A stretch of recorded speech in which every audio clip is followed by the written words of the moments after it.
It's personal this time. That's the vibe inside Hallis Hall. That's the vibe across the fan base. And honestly, that's exactly how it should be. Bears versus Commanders isn't just another primetime game. It's a chance to settle the score, to erase the bad taste left from last year, and to show the rest of the league that this team is ready to make a serious push. After 15 long days without football, the Bears return on Monday night with a mission: take down Washington on their turf in front of the whole country. Now, heading into this one, the odds makers are giving the Commanders a slight edge, 3.5 points the last time we checked. But the line's already moved down from 4.5, which means some money's coming in on Chicago. People are starting to believe. And when you look at the trends, the numbers back up the idea that this Bears team might be peaking at the right time. Let's talk offense.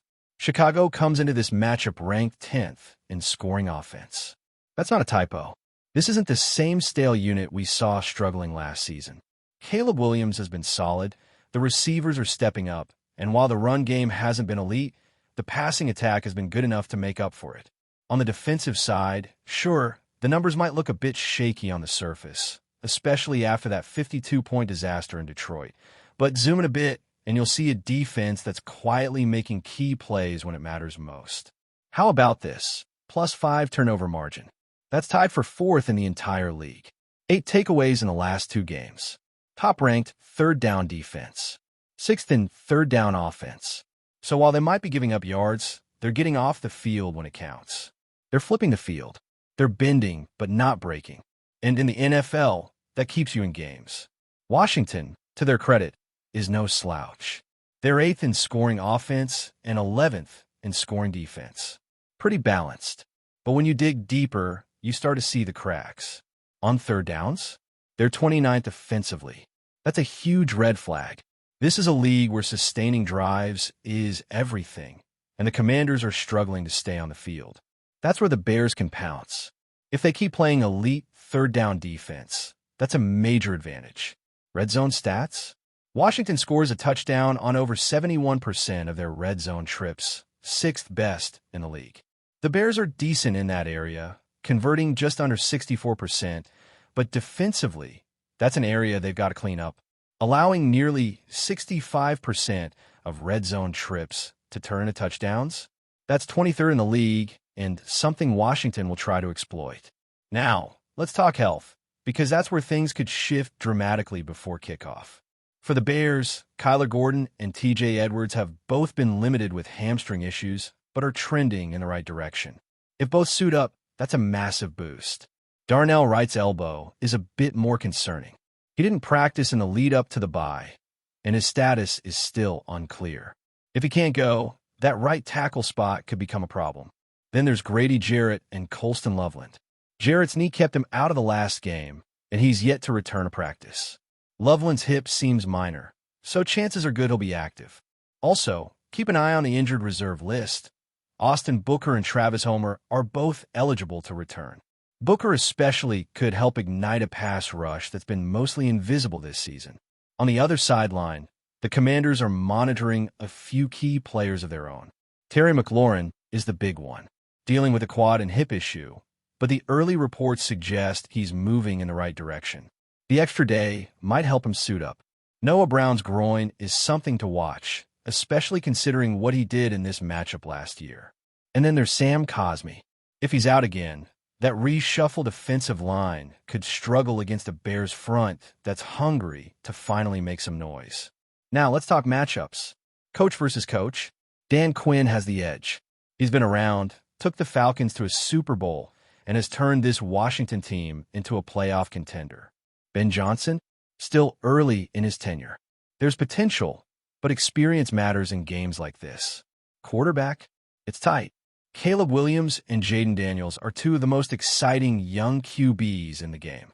Statistically, Caleb's been more efficient, higher completion rate, more yards, more touchdowns, even when you adjust for the extra game.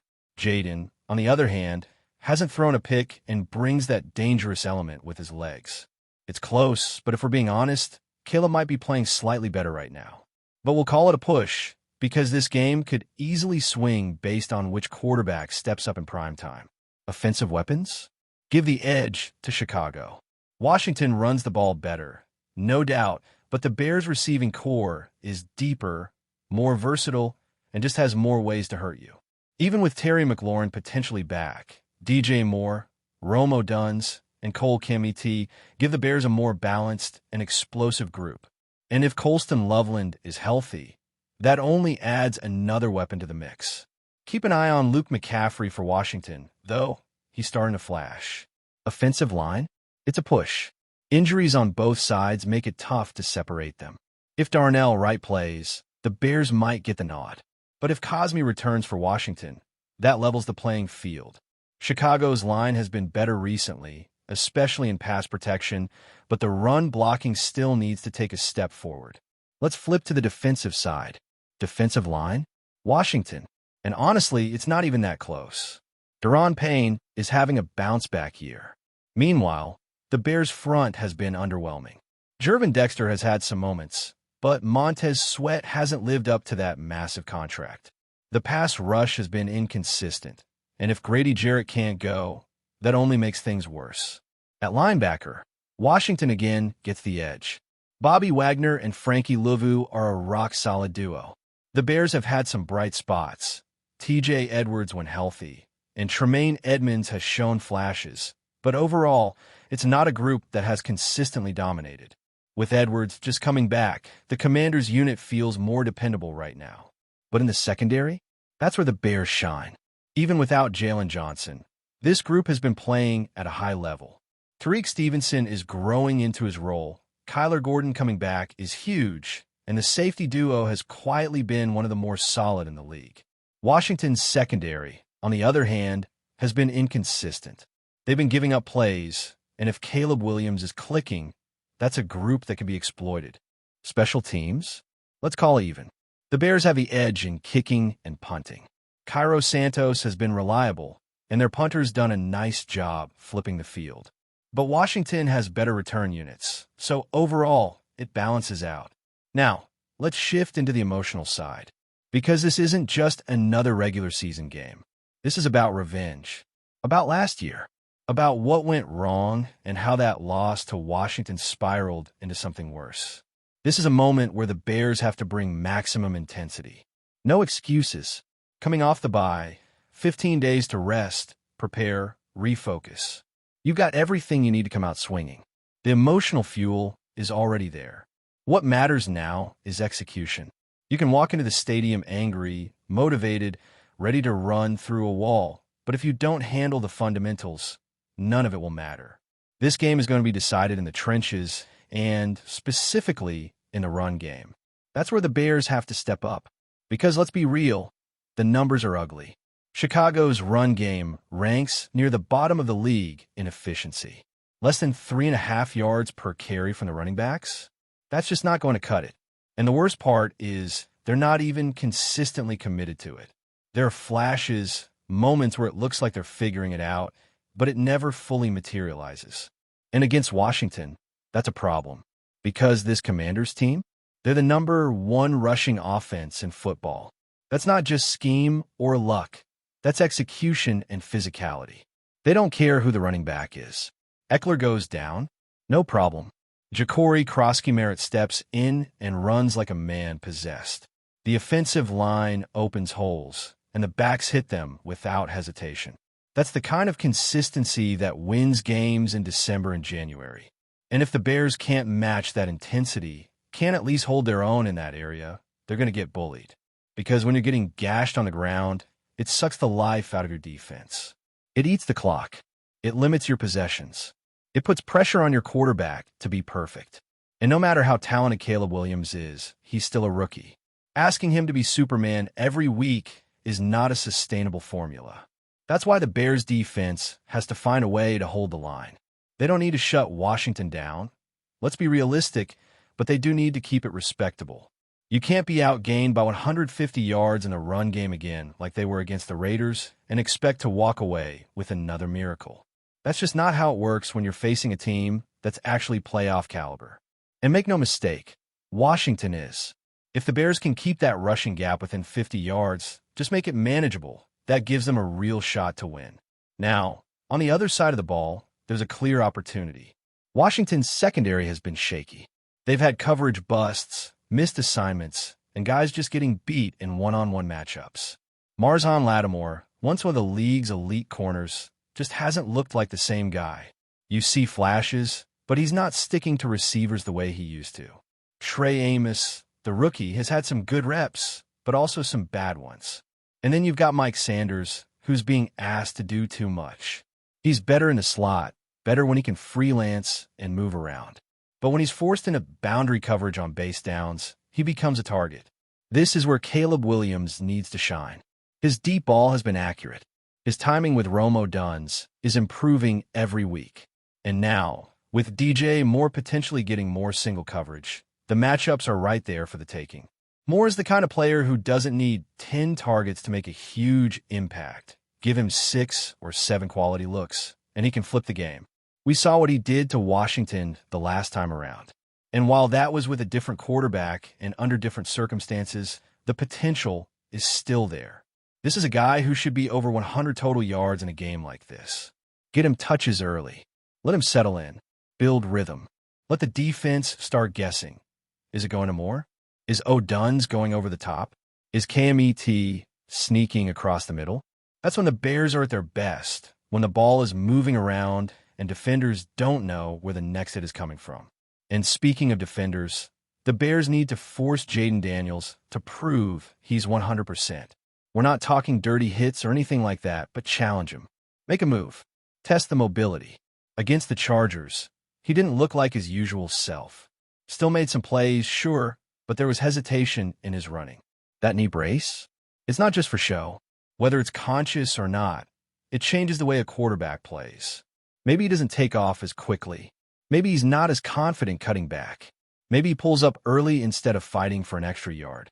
This is where pressure becomes key. Not just sacks, but disrupting the pocket.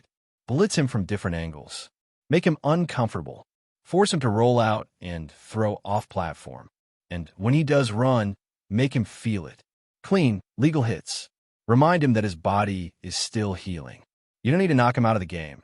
You just need him thinking twice. Once doubt creeps in, everything changes. That's when mistakes happen. That when the ball comes out a second too early, or the throw sails, or the read gets rushed. And while you're doing that, you got to keep the energy up for all 4 quarters. Because Washington isn't going to quit. They're physical. They wear you down. And if this game is close in the 4th, they've got the experience to close it out. But this is where that revenge factor has to come in. This is where you remember what happened last year. Remember how that loss derailed everything.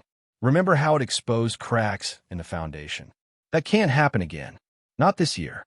Not with this roster. Not with this quarterback. Before we continue, don't forget to subscribe to our channel and give this video a like. Your support helps us keep bringing you the latest updates on our Chicago Bears. And don't be shy. Drop your thoughts on the news in the comments below.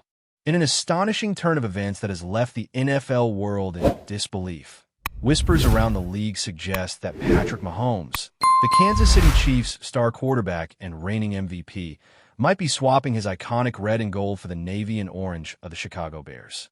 Sources close to the situation, speaking on the condition of anonymity, hint that the Chiefs' front office and Mahomes' camp have been engaged in intense behind-the-scenes discussions, fueling speculation that a blockbuster move could be on the horizon.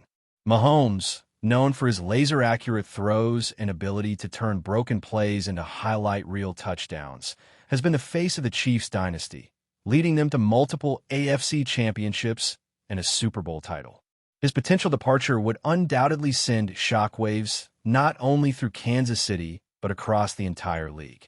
Fans have already flooded social media with reactions ranging from outrage to sheer disbelief, while Bears supporters are daydreaming of a sudden leap into contention after years of quarterback uncertainty.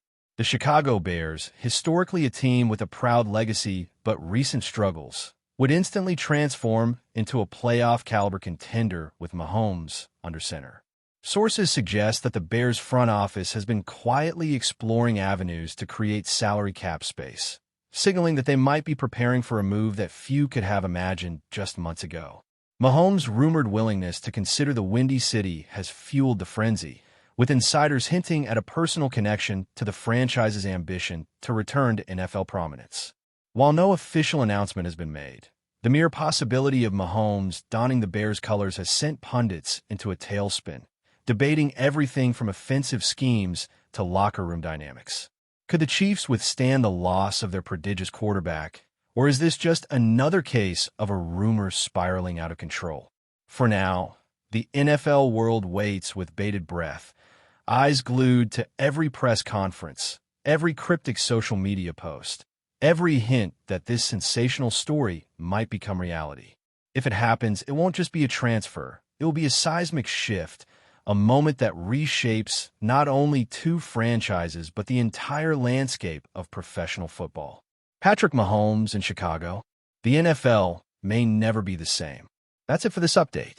If you enjoyed the video and want to stay updated with exclusive news about our Chicago Bears, be sure to subscribe to our channel and hit that like button. We can't wait to hear your thoughts in the comments. See you in the next video.